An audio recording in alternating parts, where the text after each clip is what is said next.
Hi there, I'm Eric Wordweaver Sjerven, Goldie of the Ridgar folk here in East Texas. I would like to welcome you to The Raven's Call. This is a show where I ramble on about different heathen-related subjects, just kind of whatever strikes my fancy, sets my mind on fire at the time. A big UPG warning at the beginning of this episode, like always. I am not a hardcore recon. I am not a neo-pagan, fluffy bunny, crystal wavy, whatever. I am my own thing. I am an organic, middle-of-the-road heathen who has a tribal-type viewpoint, is inclusive in his heathenry approach, and whose, primary moniker is not my hall, not my call. So, keep that in mind as we go forward. If you're looking for something that's more on the Reconstructionist side, I'm not for you. If you're looking for something that's more along the, way out there, esoteric, whatever, I may not be for you. I may be in some points. It depends. Depends on which aspects of it you like, because I am more middle of the road on things. If you're one of those that thinks that heathenry is only for those of European ancestry or those that are white or whatever, I am definitely not for you. So just keep that in mind as we go forward.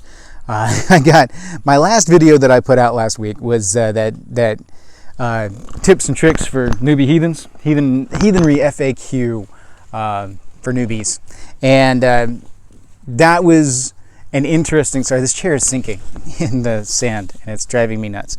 Anyway, there we go. For a moment, anyway, until it sinks again. That video was interesting.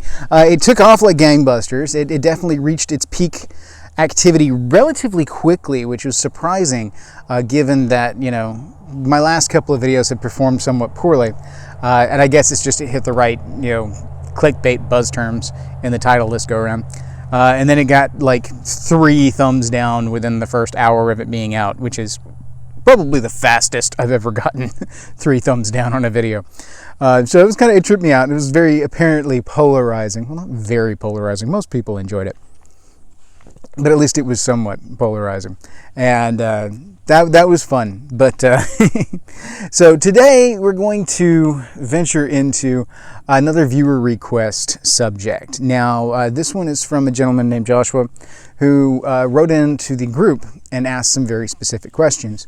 And,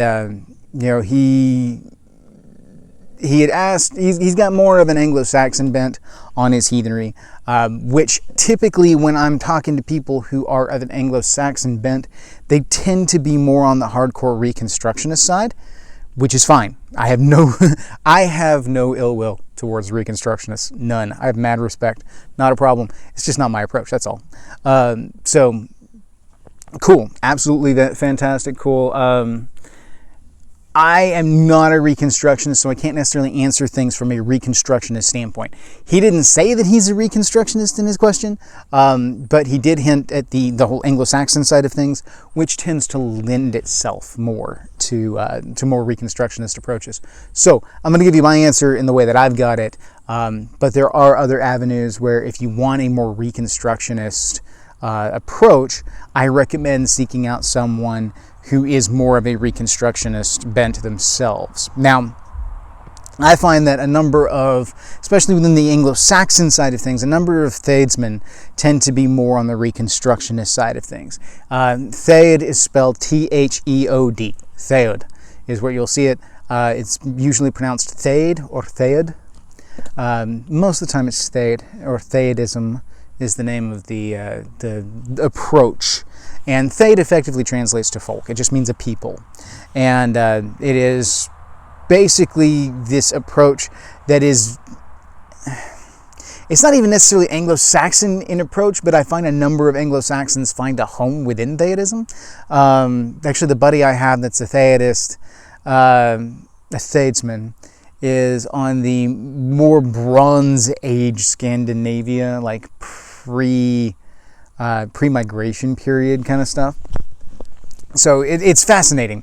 I don't even fully understand it all because I'm not a Thadesman, so I don't approach things from a Thadish standpoint. But if you know some Thades out there, you may reach out to them and be able to get some more Anglo-Saxon-oriented Reconstructionist approaches to things. I know one of the things that I am recommended frequently by Anglo-Saxon Reconstructionists with regards to Sumbel particularly is the book The Lady with the Mead Cup. And that is, I don't have the author in front of me, or I would give that to you right now. But the gist of it is that it's a good academic researching of the Anglo-Saxon approach to the toasting ritual, and that that's one of the ones that fleshes it out in such a way that you realize the 3 rounds shared horn that we're used to in the modern era is not necessarily the historically accurate version. It doesn't mean that it's wrong. It doesn't mean that it's ineffective. It simply means that it may not be the historically accurate version. Based on what I have heard amongst the historically accurate version and otherwise, I actually prefer the 3-round deal that we have. Design-wise, I feel like I'm better served by it. But anyway, make of that what you will. If you are interested in hearing more about Theodism, seek out a Theodsman. I have one who keeps talking about coming on the channel and doing an interview with me to, be a part of the channel and talk more online about, his approach to things. But nailing him down has been extremely difficult because we both have stupid schedules. And so we'll see. I'm going to try and get him on here at some point in time. And I believe his intent was to speak more on the Reconstructionist viewpoint as opposed to Theodism itself. It's hard to say. Theodism doesn't exactly go out and recruit individuals. People discover Theodism and then want to be part of it. Kind of like heathenry in general. So like I said, make of that what you will. But in answer to your question about specifically, his question specifically, as I've rambled on for 10 minutes now, is what about individual rituals, like on a Hearth basis? How do I do a ritual by myself? How do I do Blót? How do I do Sumbel if I don't have a group, if I don't have a Thaid, if I don't have a tribe, if I don't have a kindred? How do I go about doing ritual solo? So it's actually a pretty... Okay, I had to do this question in 2 phases, okay? Because specifically what Joshua asked was about Blót and Sumbel and how to do those solo without a group, without a tribe. In general, I'm going to approach ritual as a whole, from an individual standpoint, but more from a mechanics standpoint. The first thing I want to tackle, though, is how do I do Sumbel solo? You can't. Sorry. I have done a lot of ritual design, a lot of metaphysical discussionary stuff. Talked to a lot of individuals over the years, played with different formulas and theology and just everything behind it. And I can tell you flat out, Sumbel's not one you can do by yourself. Sumbel's not designed to be done by itself. Sumbel is a communal ritual. You can't have a community ritual without a community. So you're not going to be able to do that one in particular. But that's okay. Because as a solo practitioner, if you're looking to try and do Sumbel without a group of people, then you're missing the why on why we do the ritual. And so this is a great opportunity to come in and say, hey, let's re-explore this why real quick, okay? So the why we do Sumbel. We do Sumbel specifically because we are enjoining the weird of a group, and we are sharing weird in a ritualized format to create a bond and a tie amongst people in such a way that it creates this anchor point in history. We put everything into the well together, and then we commingle our energies and give gifts to the gods, the ancestors, and our folk as a way of, communing. And that is very specifically about the folk. We do, and when I say the folk, I mean your tribe, your Innengarth, your immediate inner circle, your outer circle, but those people that are there in your life that are tied, your guests, people that you see face to face. These are the people that you have Sumbel with. Not randos, not people that have no business knowing what you're about, not people that you, like, I would never have Sumbel at a meetup because I'm not going to share that kind of weird with people that I don't know. So the essence of Sumbel is to indeed share that weird, to have that interaction of luck. So we all come away stronger and better for it in the end. As such, that's not really a ritual that you can do solo. It's not a ritual you should want to do solo because then basically you're just drinking by yourself, which is fine. You can drink by yourself, but there's no reason to ritualize it. Just have a drink. It's fine. There are other things that you can do as far as a Sumbel-like ritual on a Hearth cult level. You can perfectly well sit out and hail your ancestors and drink toasts to them and tell stories of them, but you're not mixing weird with anyone else. It's not necessarily a ritualized format unless you make a ritual out of it, but at that point you're communing with those spirits.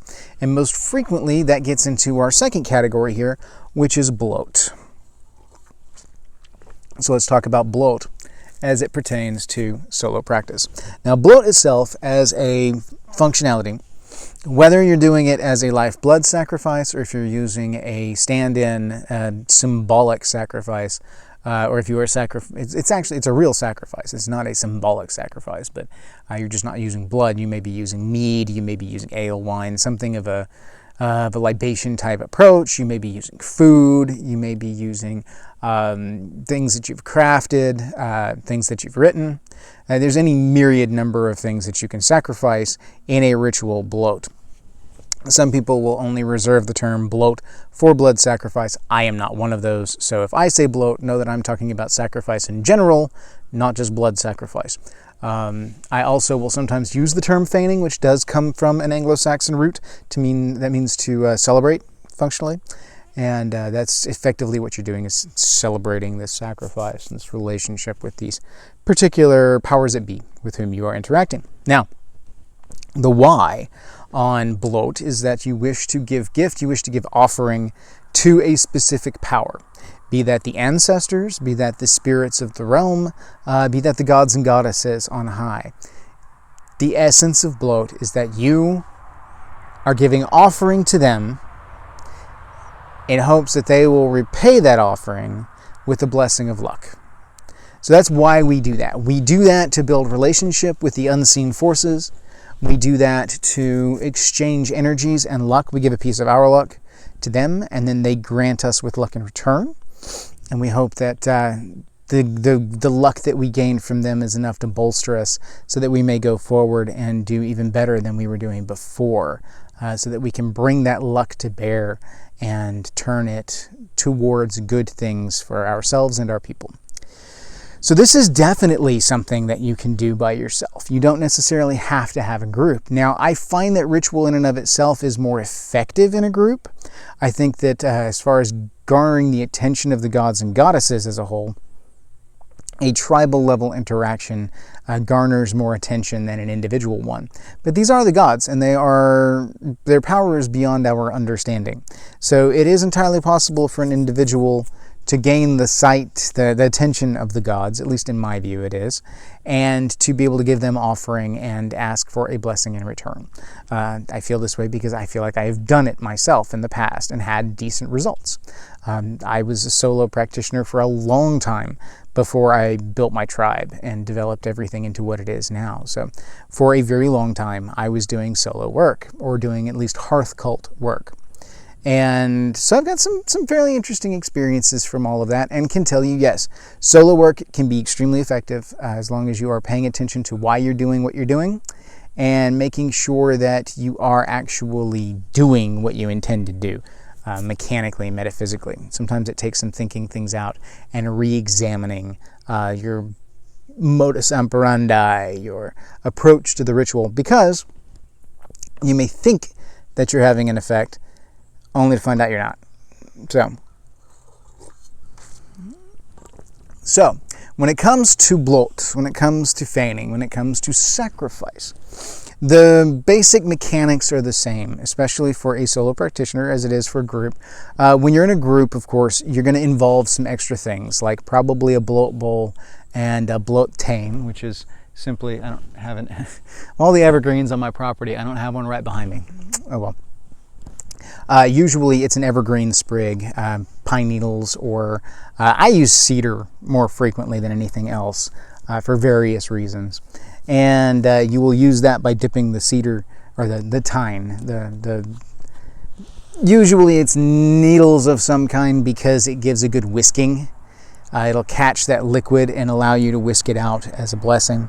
Far more effective than, say, a leaf, which is more likely just to make a mess and not necessarily going to direct the blessing in the way that you would want to. I like a good brush would. So, you do a Blót, a Blót bowl of some kind. You would make your offering to the gods and goddesses, and then you would have a fluid in the bowl, be that blood from a blood sacrifice, or mead, or wine, or ale, or whatever, in the bowl, and then you would ask the gods and goddesses to bless this mead, this blood, this whatever that you're going to use to impart the blessing upon the people. And then it becomes a conduit for that energy. And so you would then, dip the tane in the liquid or whatever, and then sprinkle it upon the gathered people. Well, obviously in a group setting, that's great. But on a solo practitioner side of things, it's excessive and doesn't really serve any purpose. The why isn't there. The why for it in a group setting is that you need to impart this blessing onto a gathered group, and that is one of the most effective ways to do it. Now, as far as imparting a blessing upon oneself in ritual, usually I hand the bowl and the tane off to one of my other tribe members and ask them to bless me as I have blessed them with the blessing bowl. In a solo practitioner thing, you can't really do that. It doesn't work that way. In a small hearth, you can. If it's two partners, you can bless them, they can bless you. Everything's cool and groovy. Or if you got the kids, you can get them involved doing the same kind of thing. Parents can bless the kids can bless the parents, and it's really kind of groovy that way. It's kind of neat. But from an individual standpoint, that doesn't really work. Unless you're going to spray it up in the air and try to catch it on your face or something. Kind of silly, but you can go about it a different way. Like, instead of doing a Blót bowl and Blót type situation, you may put the offering that is intended to be the conduit for the blessing back to you in, say, a stein, a mug, a horn, something from which you can drink. And then you literally take that blessing into yourself through the drink. Now, I wouldn't drink all of it, obviously. You take the blessing, maybe sprinkle some on your house white altar, maybe your ancestors' altar, to spread the love of the gods to these individual entities, unless either one of these are to whom you are bloating, at which point you would not necessarily want to do it that way. You would more appropriately bless other things with it, like the house, the threshold, things like that. And then I would take out what was left in the end and return it to the earth outside, usually at what I've designated as the bairnstalk, or the kind of child tree that is tied to the family in that location. It's just kind of a common receptacle for offerings for me. It's kind of an agreed upon place to go to. And so I will go out and I'll return what's left of the libation to the earth outside. And that seems to work fairly well. When the offering is well thought out and is framed appropriately, and I feel like I've garnered enough of the gods' attention to have that exchange of energies take place, I find that as a solo practitioner, that particular approach to the ritual works very well. And so I did that for years. I did that for ages, until I started to build my own tribe and had the luxury of being able to do tribal level rituals, which I still handle very differently from my rituals in home. Because sometimes I'm making an offering, but I'm not necessarily asking for the common exchange like we would in a Blót. Sometimes I'm simply just putting out an offering for my husfitier, my housewife, and I am just giving them something, saying, here, this is for you, thank you for everything, appreciate it all. And that seems to be well received. Just freely giving gift to say thank you, that kind of thing. And with the ancestors, same kind of thing. I'll put an offering out, and then when it's done, I'll return that to the earth. So, from a solo practitioner standpoint, the mechanics of the ritual are really not all that different. But it works for Blót specifically because it is not it is not necessarily a communal ritual. It can be a communal ritual, but for the most part, it's a direct connection kind of ritual between the gods and goddesses and ourselves, as opposed to Sumbel, which is a communal ritual of tying together the gathered community and meshing all of their weird together in that moment. So there you have that. So building upon this, you look at this and you see, okay, there is an approach to Blót that pays attention to the why on Blót, and there is functionality there on an individual basis. Then the question becomes more along the lines of, do you make enough of a splash, enough of a scene for the gods and goddesses to take attention to you? Do they turn their gaze upon you? If they do not, then you may want to refine your methodology a little bit. Or it may be something that you're trying at the wrong time of year, you're going about something a little off kilter. It's a great way to explore and experiment with your rituals and to really craft and hone the ability to make that connection with the gods and goddesses, which then you can bring to bear in a group ritual setting when you actually do get to engage in that, provided that you do someday. So we have an approach to Blót that works from an individual basis. Is it better to do it as a tribe, as a group? Yes, of course. It's definitely better because you're talking about tribal level interactions then. You're talking about a tribe's worth of offering to the gods and goddesses versus a Hearth's level of offering to the gods and goddesses. But it's still effective. There's still nothing wrong with it. Do not feel like you have to go out and have a group in order to make an offering to Odin or Frigg. Just do it. Do it from your hearth, do it from your home, and see how the effects are. Trust me. It's better to do that than nothing at all. So where do we go from there? Where do we go as far as ritual from an individual basis if we've already explored Blót and it works okay individually, and Sumbel does not work at all? It does not work at all. Well, we look at things a little bit differently if we want to do some of the hearth cult rituals that then grow up. Now, hearth cult, I literally mean hearth culture, or the religious practices cult of a specific group, the hearth. And so the hearth cult is the specific ritualistic practices of that hearth and home. Now, from this standpoint, your cultic practices are your own, and no one can tell you whether they're right or they're wrong. The only thing that you can judge whether they are right or wrong, need tweaking, whatever, is the results that you have after doing the ritual and observing whether or not the ritual was accepted, honored, etc., etc. That's how you approach that. Now, different kind of rituals that you can do that may be similar to Sumbel but are not Sumbel, specifically because Sumbel is about the intermingling of the weird of the folk that are gathered. You can still do toasting rituals to the ancestors and to the gods and goddesses. You simply step out, set aside a time, put yourself in that frame of mind, lift a drink on high, hail them, give them a toast, tell them thank you, sing their praises, and then drink. And then maybe pour a little out as a sign of offering. And then continue on for as long as you want. This is reflected in the memory horn, which the memory horn is again a communal ritual wherein a number of individuals will drink a horn of ale or mead or whatever in remembrance of a fallen individual, someone who has died. They will drink to their memory and tell great stories, etc., etc., etc. This is a kind of offshoot of Sumbel. It is not truly Sumbel, but it might as well be in a lot of ways. It's like a Sumbel that's specifically dedicated to a single person, and everybody's on the same page.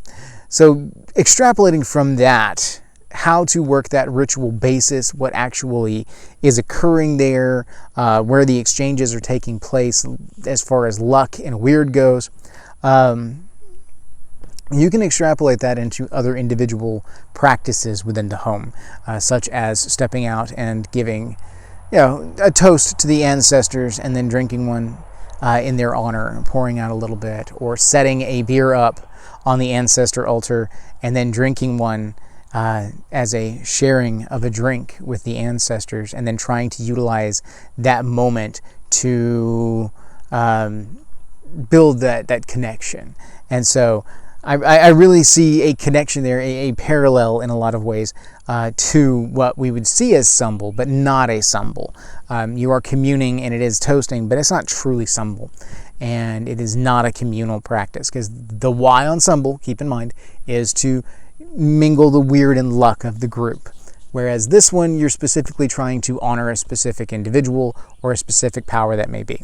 So keep that in mind. That's an avenue that you can go. Other avenues, you can do an offering to the gods and goddesses and then use that. You can go ahead and catch it in a Blót bowl and do the Tane thing, and you can bless your ancestors' altar with it. You can bless your Húsvítar altar with it. You can bless your house, your threshold, your front door, all of that. Your forge, if you're a forger, you can do any of your other crafting tools, harvesting tools, hunting tools, whatever it may be, that is something specific to you and that you would like the blessing of the gods imparted upon. That's an opportune time to do it, and something that you can do within the hearth cult of the home without necessarily having to do it on a grand scale. Mosquito, dead mosquito. So, yes, rituals can be done on an individual basis. These are just a couple of ideas. Blót, yes. Sumbel, no. Alternative rituals by personal design, yes, of course. Keep in mind, there's nobody can tell you you're doing it wrong on those particular rituals, because you're designing them for yourself and your own hearth cult. And the only expert on your hearth cult is your hearth. That's it. Nobody else gets to have a say on how you and your hearth worship the gods and goddesses. If they want to, they can take a hike, flying leap. Bye-bye. Deal with it, because that's not what it's about. Tribal level, yeah, we can have a conversation, but what I do in my hearth, that's between me and my Garth. On with you. So, with that, in summation, yes, individualized practice of solo practitioners, individual ritual within hearth cult, absolutely a thing. So, explore, experiment, try out a couple of different approaches, try out different offerings and different styles of offerings. See if there's a place of power on your property or in your house where things just seem to connect better. Practice with your ritual space and just get a general feel for it. But for the most part, do something. You're better off doing something and failing than not doing anything at all. It's better to have tried and failed than to not have tried at all. So keep that in mind as you go forward. Build something special for you and yours. To all of you solo practitioners out there, I'm sure you've got tons of tips and tricks you'd be willing to share with newbies and whatnot. Jump up on the group page for Word Weaver Productions community and share some of that. Let people see how you go about doing ritual on an individual basis, and they can see the myriad ways that different hearths can go about it, and then feel better about their own individual practices, because they should feel better about the way they do things, because it's their approach, and that's perfectly fine. So to all of you out there, hail to you. May your hearth fires burn bright.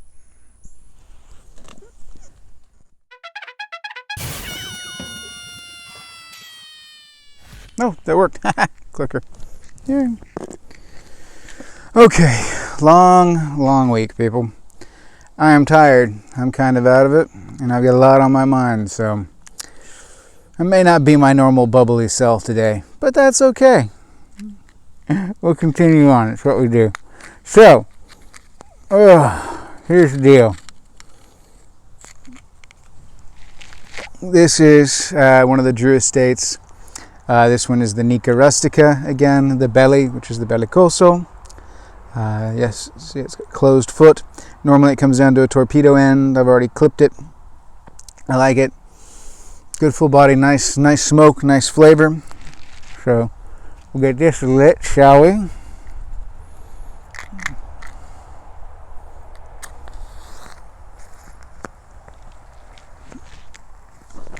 Or not. All right. Wind conditions and air conditions are not conducive to a match today. For those that don't know, because you've never dealt with it before, or smokers in, matches are very temperamental, like very, very temperamental. And everything from barometric pressure to humidity to very slight wind. I mean, everything can affect how well a match works. I only use matches at the beginning to add a little bit of flavor to it anyway, like the little cedar dose that it gives. But if you try and spark up, if you try and spark up a match in the wrong kind of conditions, it will either burn too fast, not at all, or will blow the wrong way, slide up, scorch your hand, whatever. And that one was just like, it went up like a tinderbox. So I'm not entirely certain what in the pressure is causing it to do that today, but, you know, whatever. I hear you, Boogie. Anyway, yes, let's hope we can get through this video without any more birdie dive bombs like we had last time. That was unpleasant. Today's drink of choice, because it is later in the day and it's been a hell of a week. This is Jameson, the Caskmates, the Stout edition. I like it. It's got a little bit of smoky.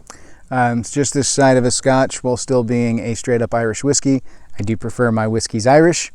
I know that's practically un-American to say, but I have Irish in my blood too, so whatever. I do like my Irish whiskeys. I do like my Irish beers. So apparently that part of me is still strong with the Irish blood. Anyway, so onwards and upwards. Like I said, it's been a long week, and I'm still trying to get in the swing of things. For those of you that didn't follow last week's thing, I am between jobs at the moment. Well, I'm not between jobs. We are cycling down the facility that I work at. Just myriad reasons why it's just not going to be able to stay afloat. Anyway, and nothing I did, just simply because that's the way the card's played with the state these days. Anyway, so I am currently working on a transition. I do have some things in mind, some things in sight, and I am working on some options. So hell, by the time this comes up on the video feed, I may already have been in talks with somebody else. Who knows? So I appreciate everybody that has reached out and wished me well. Thank you very much. I do really appreciate that. But you needn't worry. I will do what I need to do to take care of me and mine. That is the heathen thing to do in the moment. So, but thank you nonetheless. The appreciation, the outpouring has been greatly appreciated. So thank you. Plus, a number of people have written in lately to tell me how much the channel, sorry, my chair is sinking, how much the channel has meant to them. The videos and the teachings and the exposure to stuff that people just don't normally get exposed to, or a different way of thinking about heathenry than what the general public typically encompasses, or just simply that I am closer to the way some people think about heathenry and stuff in general, and so they find it appealing. So thank you all for writing in. That stuff really brightens my day and reminds me why I do what I do. So I very much appreciate that. And you know, with the times being the way they are these days, everybody could use every little pickup they can get. So hail to you all and thank you for that. Now, let's go ahead and kick it off. I've done about 5 minutes of this goofy little monologue. Let's kick off into the subject matter of the day, shall we? So, we will be live in just a second. Corrective burn.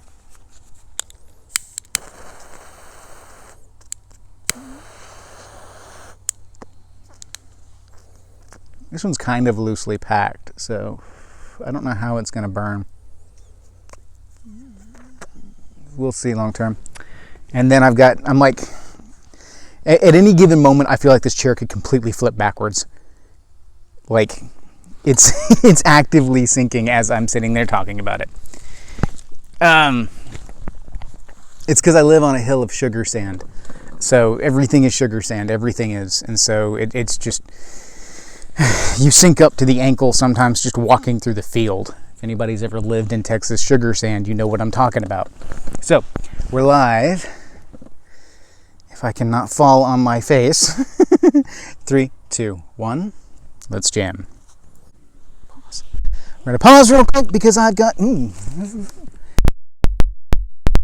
fucking yellow jackets. Sorry, I'm dropping the F-bomb. I apologize for that. I try to keep it classy in my comments. Secret is I swear like a sailor when people aren't watching. We're going to use the smoke to chase away the yellow jacket, so I don't have to kill it. Because I'm in his turf right now, all right? You know, he's out here being yellow jacket and doing yellow jacket stuff. I'm invading his turf at the moment, so I'm not going to kill him outright unless he tries to, you know, get me. Then we'll see. We're back in 3, 2, 1. Let's jam. And to all walk away better for it, and to have all of our lucks touch each other, as it were.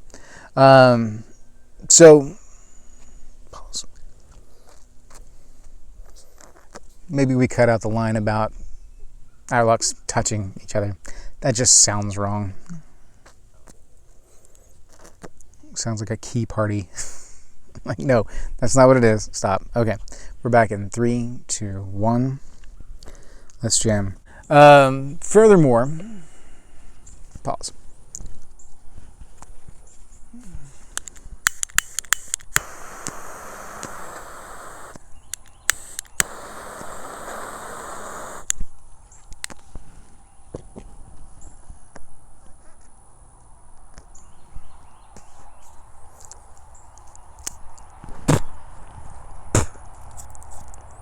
I hate it when it has loose leaf there at the base. There's not enough pectin there to keep it glued down. All right, we're back in 3, 2, 1. Let's jam.